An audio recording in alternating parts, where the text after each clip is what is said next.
piogge non bastano, l'irrigazione dei campi è a rischio in varie zone del territorio, l'allarme del consorzio di bonifica Pianura Friulana, in cima alle priorità delle culture da tutelare ci sono vigne e frutteti. Siamo di fronte a una crisi idrica mai vista prima, così l'assessore regionale all'ambiente Fabio Scoccimarro che annuncia per lunedì prossimo un tavolo tecnico con i comuni sui pozzi artesiani. Le nuove varianti del Covid stanno colpendo soprattutto bambini e ragazzi. Nella maggior parte dei casi non si rende necessaria l'ospedalizzazione. La preoccupazione dei pediatri riguarda l'autunno. Cercano di farsi cucire su misura una gara pubblica della sanità regionale per una fornitura a tutte le oculistiche del territorio. Il Tribunale di Udine ha condannato a 5 mesi 2 agenti di una multinazionale dell'ottica. Giuseppe Vidoni, alpinista gemonese, ha raggiunto la vetta del Brown Peak, la 12ª vetta più alta del mondo, è il primo a riuscirci quest'anno. Tiziaio Moia, incordata insieme a lui, si è fermato a 200 metri dalla cima.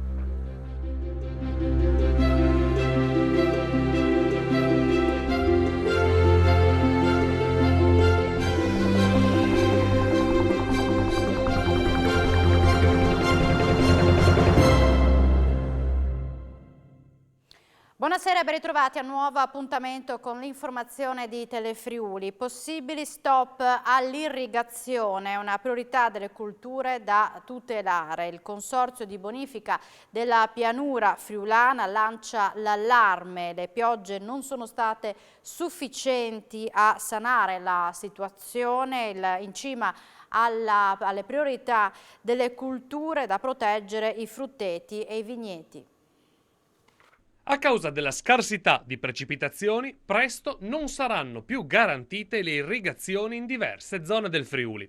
A dirlo è il consorzio di bonifica della pianura friulana, che sottolinea come le precipitazioni delle scorse ore abbiano portato solo lievi benefici alla situazione diffusa di grave siccità che permane sul territorio regionale.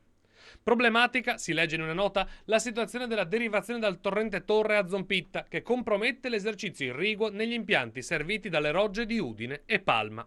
Da domani sarà prosciugata la roggia Cividina, mentre continuano le criticità nella bassa pianura e nel medio Friuli. A Muzzana, Pocenia e Rivignano Teor la scarsità d'acqua non permette più di garantire l'irrigazione a tutti i terreni.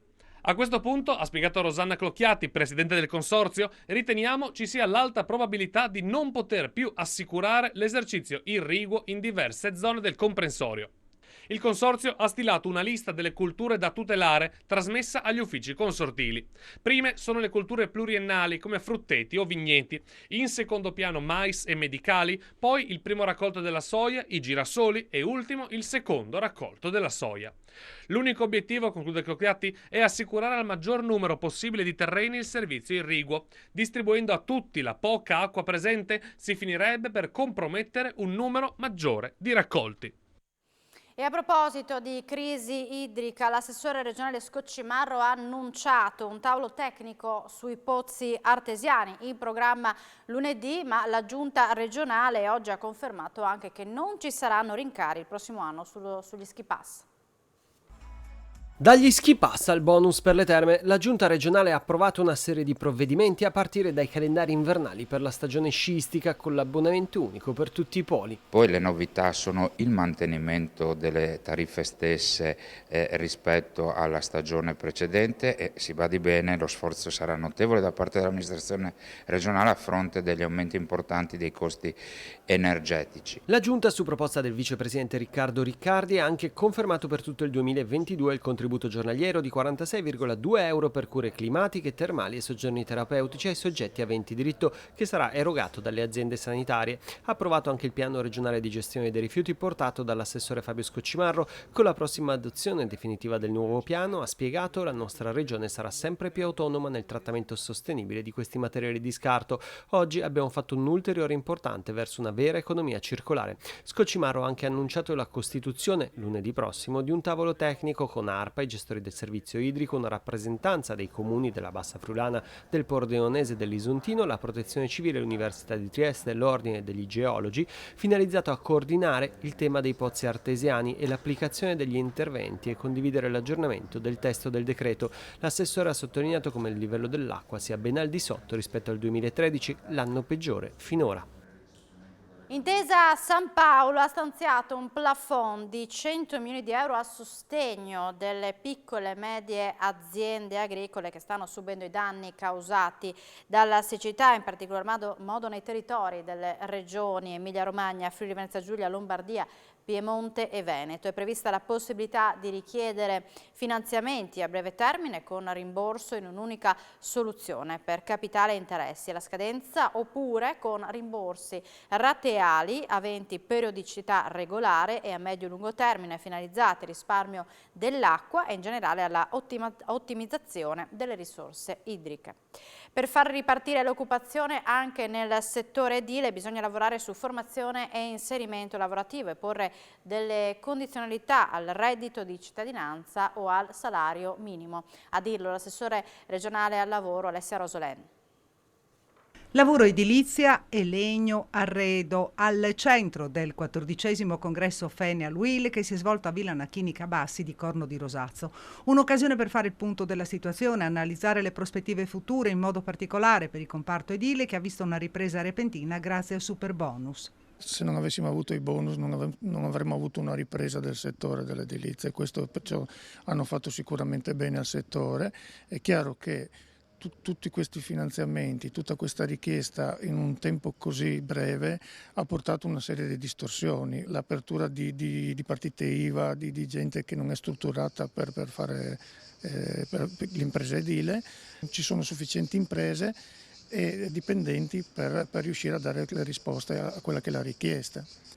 Il settore non è attrattivo per i giovani che hanno dato una debole risposta alle offerte di lavoro. Per far ripartire l'occupazione in edilizia, ha detto l'assessore regionale Rosolen, bisogna lavorare su formazione e inserimento lavorativo e porre delle condizionalità al reddito di cittadinanza o al salario minimo. Il lavoro è fondamentale e il lavoro deve essere guidato rispetto a quelle che sono le necessità del territorio e le necessità di una società che ha bisogno di evolvere. Rispetto a questo è un lavoro sicuramente di restituzione di dignità a un sistema. Nonostante il super bonus, il comparto edile dovrà superare nuove sfide per il futuro, tra le quali la ricerca di manodopera qualificata, mentre sarà necessario monitorare il settore legno arredo che dopo il recupero del periodo pandemico vede nuovamente diminuire gli ordini. A prescindere dalla questione del super bonus che non è utilizzato da tutte le imprese edili, il comparto deve fare i conti con i problemi dei rincari dei materiali e soprattutto con la ricerca di manodopera qualificata. Il 110 è stato molto invitante, l'interruzione così repentina dei bonus e soprattutto i problemi che ci sono per la cessione dei crediti sta generando effettivamente delle difficoltà. Ma il problema della manodopera adesso è un problema strutturale, anche perché abbiamo un gap da coprire che riguarda un po' di anni, quindi non rientreremo velocemente da questo problema. Per il settore arredo casa, nonostante abbia tenuto nel periodo della pandemia, si prospettano diverse incognite per il futuro. Dall'approvvigionamento ai costi della materia prima, ai costi energetici che trasversalmente pesano su tutti i settori ed anche il sistema dell'arredo, più un insieme di congiunture internazionali che ci portano a intravedere una stagione dell'autunno 2022 e 2023 in cui sembra che le componenti di domanda si stiano ricalmierando. Le aziende del Friuli Venezia Giulia hanno resistito al Covid. Per quanto riguarda l'artigianato, in 2 anni le perdite sono state contenute, pari allo 0,95%, ma dal 2009 però si è perso quasi il 50% degli under 35. Il quadro che emerge dai dati INPS elaborati dall'Ufficio Studi di Confartigianato Udine. Il presidente di Confartigianato Friuli Venezia Giulia, Graziano Tilati, ha fatto notare l'evidente capacità artigiana di reagire alle complessità. A fronte della tenuta dell'ultimo biennio, il comparto artigiano deve registrare però un assottigliamento delle forze se si amplia l'arco temporale. Dal 2007 ad oggi, cioè nei 15 anni in cui si sono dovute affrontare 3 ondate di crisi epocali, gli artigiani sono calati del 16,5%. 2 le possibili soluzioni: riattivare a livello regionale strumenti di sostegno per accompagnare il passaggio generazionale e creare un collegamento tra i giovani che vorrebbero aprire un'azienda e gli anziani che non sanno a chi lasciare la propria. La PMP di Coseano ha emesso il suo primo bond da 25 milioni di euro. L'obiettivo è quello di sostenere il piano di investimenti del gruppo friulano. In questo modo, fa sapere il presidente Luigino Pozzo, abbiamo la possibilità di raddoppiare il sito produttivo di Coseano. PMP Industries SPA, gruppo leader a livello internazionale nel settore dei sistemi di trasmissioni industriali, con quartiere generale a Coseano, ha completato con successo l'emissione del suo primo bond da 25 milioni di euro, funzionale a sostenere il piano investimenti che consentirà al gruppo di superare entro il 2026 i 300 milioni di euro di fatturato e di rafforzare la posizione di leadership nella fornitura di sistemi di trasmissione integrata 4.0. L'operazione, strutturata e collocata da Banca Finint, ha visto la partecipazione di Cassa Depositi e Prestiti, Medio Credito Centrale, Icrea Banca, Volksbank e Sace quale garante su una quota del prestito obbligazionario. Il gruppo ha chiuso il bilancio 2021 con ricavi consolidati in crescita a circa 150 milioni di euro e un EBITDA margin del 15%.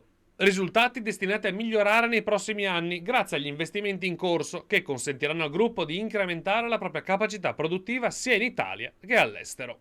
Grazie a queste nuove risorse, afferma Luigino Pozzo, presidente del PMP Group, abbiamo la possibilità di raddoppiare il sito produttivo di Coseano e accelerare il nostro piano di crescita sviluppando una serie di progetti industriali che nei prossimi anni ci permetteranno di affermarci a livello internazionale come un player all'avanguardia dal punto di vista tecnologico e come punto di riferimento nel mercato delle trasmissioni industriali. Siamo ai dati della pandemia. Oggi sono stati riscontrati 1.760 nuovi contagi su 7.322 tra tamponi e test rapidi. Le persone ricoverate in terapia intensiva sono 6, meno 1, mentre i pazienti ospedalizzati in altri reparti sono 169, meno 6. Oggi si registrano i decessi di 7 persone, 3 a Udine, 3 a Pordenone e 1 a Gorizia. Le nuove varianti del Covid-19 stanno colpendo nella nostra regione soprattutto bambini e ragazzini. Fortunatamente nella maggior parte dei casi per loro non si rende necessaria l'ospedalizzazione, ma la preoccupazione dei pediatri è rivolta al periodo autunnale. Le varianti Covid-19 Omicron 4 e 5 corrono veloci, soprattutto tra i più piccoli, in una regione come il Friuli Venezia Giulia, dove i contagi da coronavirus stanno crescendo in modo esponenziale. I più indifesi sono bambini e ragazzini, in particolare quelli tra 0 e 13 anni. Febbre, tosse, mal di gola e diarrea sono i principali sintomi che sviluppano, senza per fortuna grosse complicazioni, tali da presupporre un loro ricovero in ospedale. Da questo punto di vista, il primario del reparto di pediatria dell'ospedale di Pordenone, Roberto Dall'Amico, tira un sospiro di sollievo. Se è vero che nella destra tagliamento le infezioni da Covid-19 si stanno diffondendo velocemente, soprattutto tra i bimbi in età non scolare, per i quali un vaccino non c'è ancora, una percentuale bassa è destinata all'ospedalizzazione. Ma una cosa è certa, il caldo non ferma la corsa del virus, che nelle ultime settimane sta determinando una nuova ondata che investe soprattutto i bambini, anche neonati. La vera preoccupazione è legata all'evoluzione della pandemia e ai riflessi che questa avrà nel periodo autunnale. Non ci potrebbe essere infatti solo la nuova variante di turno, ma anche forme influenzali che potrebbero ulteriormente complicare la situazione. Cercano di farsi cucire su misura una gara pubblica della sanità regionale. Oggi il Tribunale di Udine ha condannato 2 agenti di una multinazionale dell'ottica. Se Legas, l'ente per la gestione accentrata dei servizi condivisi, non si fosse accorto in tempo, la gara pubblica avrebbe avuto un solo vincitore, quello su misura del quale il capitolato era stato scritto. La vicenda, risalente al 2016, riguarda una fornitura alla sanità regionale e si è conclusa oggi con la condanna in tribunale a Udine degli agenti di una multinazionale dell'ottica. I due, un 53enne di Schio e un 46enne di Padova, sono stati riconosciuti colpevoli dal giudice Carla Missera di turbata libertà del procedimento di scelta del contraente, condannati a 5 mesi di reclusione ciascuno. Il PM Marco Panzeri aveva chiesto 8 mesi di carcere per ognuno. La fornitura riguardava l'acquisto di 3 tipi di lenti intraoculari destinate alle oculistiche di tutte le aziende sanitarie. Per la stesura del capitolato di gara, Legas convocò il gruppo tecnico formato da tutti i primari di oculistica o da loro delegati. Secondo l'accusa, i due fornirono a un componente del gruppo i dettagli delle lenti prodotte dalla multinazionale, convincendolo a inserire tali caratteristiche nel bando. comando. Infatti, nella bozza fu copiato pedissequamente il testo di un documento trovato in possesso dei due agenti. Non solo, tramite un funzionario dell'azienda sanitaria di Pordenone fornirono anche i prezzi di riferimento da inserire nel capitolato, indicando cifre superiori al prezzo normalmente praticato dalla multinazionale. Prima dell'avvio della gara, l'Egas si accorse della situazione e bloccò l'iter. Il questore di Pordenone ha disposto la chiusura del New Bangla Bazar per 15 giorni nel negozio etnico della città.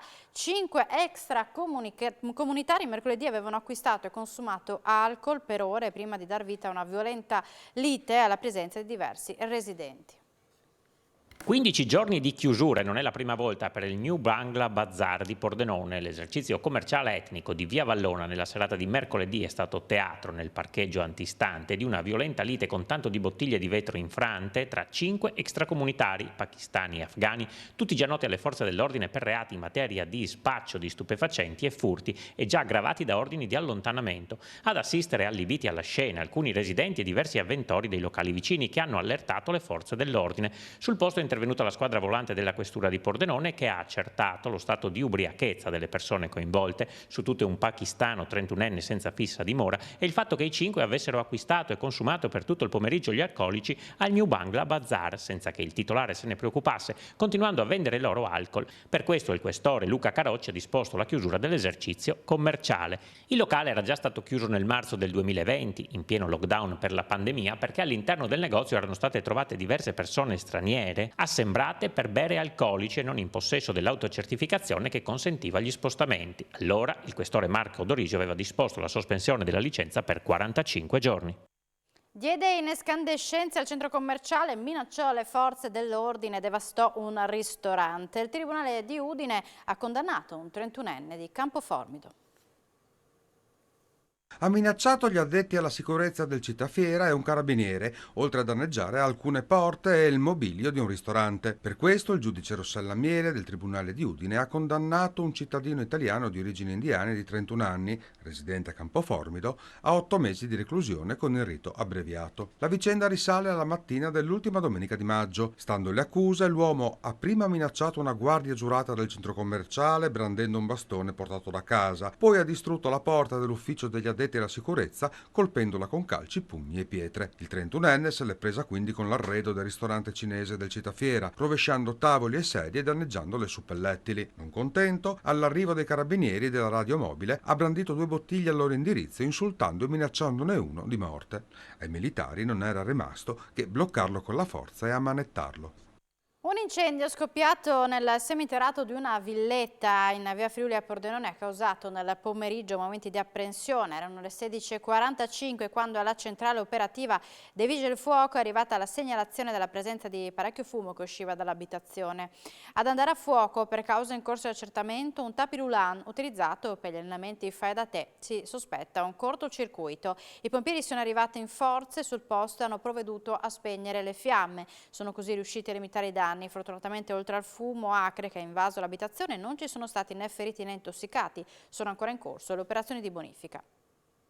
A Pordenone sono ripresi i furti in abitazione, l'allarme è stato lanciato dal questore Luca Carocci che ha chiesto ai cittadini di prestare attenzione e soprattutto avvisare le forze dell'ordine in presenza di movimenti sospetti.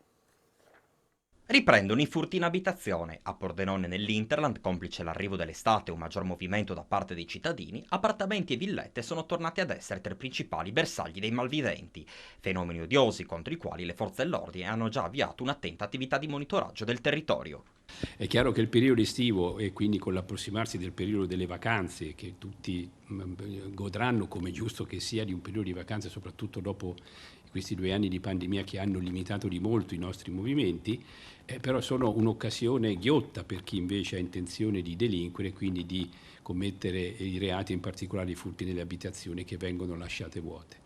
Quindi per quanto è possibile attrezziamoci con sistemi di allarme delle proprie abitazioni e soprattutto io confido molto nella sensibilità sensibilità dei cittadini che denunciano, che segnalano, anche soltanto segnalano alla sala operativa della questura delle persone che si aggirano per i palazzi, che non sono di quel posto, che quindi creano sospetto solo per la loro presenza. Noi andiamo e facciamo un controllo che magari sarà negativo, ma è meglio fare un controllo in più che sia negativo piuttosto che non andare per niente. Furti in serie a Tolmezzo, prese di mira la notte scorsa 4 attività commerciali. Ignoti hanno visitato le pizzerie Special e al Cavallino, dalle quali sono stati asportati 900 e 2.200 euro, mentre dal negozio L'Intimo il bottino è stato di 1.500 euro. Solo tentato invece il furto alla pizzeria ai Portici. Le indagini sono state affidate ai carabinieri di Tolmezzo. Truffa nei confronti di un'anziana a San Giorgio di Nogaro. Ieri pomeriggio una 84enne si è fidata di una donna che si è spacciata per ispettrice della sicurezza e ha chiesto di vedere le condizioni con cui era costruito l'oro in casa. In realtà era una truffatrice che, dopo essersi conquistata la fiducia dell'anziana, è riuscita a rubare gioielli per un valore di 5.000 euro. Quando la malcapitata si è accorta del raggiro ormai era troppo tardi. Non è rimasto altro che denunciare il fatto ai carabinieri della stazione di San Giorgio di Nogaro. Stava percorrendo un tratto di strada in salita quando, per cause in corso di accertamento, ha perso il controllo della propria bicicletta ed è caduto rovinosamente a terra. L'incidente si è verificato questa mattina, poco dopo le 12, tra Casera Sauche e Casera Campo, in comune di Budoia. Il ciclista, soccorso dall'elicottero sanitario regionale, è stato ritrasportato a Udine, codice giallo, ha riportato diversi traumi, tra i quali uno cranico, uno facciale. Sul posto anche tecnici del soccorso alpino. Andiamo a Udine, dove è destinato a cambiare presto aspetto il sottopasso di Piazzale Cavedalis. Da ieri hanno preso via i lavori degli artisti friulani Lorenzo Vale e Gabriele Del Pin, che arricchiranno le pareti interne con 2 loro opere figurative. L'intervento di recupero e abbellimento della struttura è stato proposto dall'associazione On Art, presieduta da Gino Colla. Oggi il sopralluogo del sindaco Pietro Fontanini con l'assessore alla viabilità Loris Michelini. Con i 2 artisti i lavori termineranno entro alcune settimane e si completeranno con il ripristino delle scale d'accesso esterne e il potenziamento dell'impianto di illuminazione. Organizzatori del Giova Beach Party e forze dell'ordine si sono incontrati questa mattina in prefettura per fare il punto sull'evento che lo scorso weekend ha portato a Lignano Sabbiadoro 60.000 presenze. 60.000 persone su 2 giorni, con solo un centinaio di situazioni che hanno richiesto l'intervento dei sanitari e una sola persona che sia stata effettivamente portata in ospedale. Sono alcuni numeri che certificano il successo organizzativo della data zero del Giova Beach Party, che ha portato alla collaborazione di Polizia di Stato, Carabinieri, Guardia di Finanza, Servizio di Urgenza ed Emergenza Medica, Capitaneria di Porto, Guardia Costiera e Prefettura. Molto complessa, l'avevamo previsto, è esordio poi di questi grossi eventi qui da noi ed è stato un ottimo esordio. Intanto abbiamo rispettato l'ambiente, che è una cosa su cui tante componenti si sono anche sollecitate in altri territori. L'altra cosa importante è che non sono state create situazioni di suddivisione all'interno dell'area, è stato ben delimitato anche grazie all'apporto della Guardia Costiera la possibilità di non far entrare gente via mare. E poi non sono state create appunto suddivisioni rigide all'interno dell'area. L'altra cosa importante che è stata anche funzionale è la creazione di un punto di riferimento, una specie di sala operativa abbastanza vicina all'evento in maniera da controllare tutte le situazioni di eventuale criticità. Fare le date zero ha una serie di svantaggi, ma c'è il grande vantaggio che poi, se le cose vanno bene qua, rendono anche il tour nelle altre parti d'Italia un po' più semplice, perché una serie di aspetti che sono stati viscerati in questi ultimi 2 mesi, qua assieme alla Prefettura e alla Questura di Udine, ai Vigili del Fuoco e a tutti gli atleti coinvolti, sono stati fondamentali per l'ottima riuscita della manifestazione. Il popolo friulano è stato tra i primi a capire la mia musica. Ha esordito così Zucchero ieri sera, salutando i 5.000 fan che lo hanno raggiunto a Palmanova. Un grande successo in Piazza Grande. Questo pubblico, questo popolo, fin dall'inizio è stato uno dei primi che ha cominciato a capire qualcosa della mia musica, nel senso che mi arrivavano... Commedioso, non so cosa succede. Mi arrivavano delle notizie dalla casa discografica, guarda che quella zona lì, tra Udine, Palmanova, quella zona lì, insomma, stai funzionando.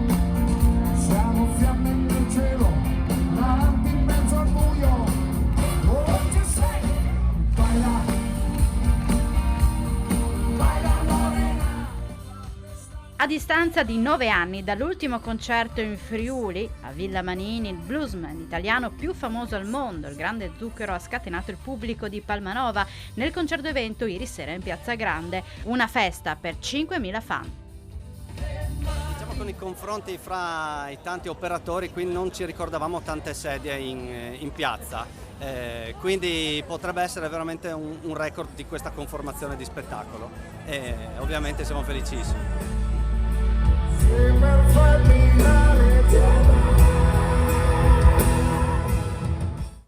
È stata svelata questa mattina la 23esima edizione di Pordenone Legge, in programma dal 14 al 18 settembre, con anteprima a Praga l'8 settembre. Saranno 400 gli autori coinvolti, con il ritorno dei big stranieri della letteratura in presenza, e sul manifesto di quest'anno c'è una spiga di grano.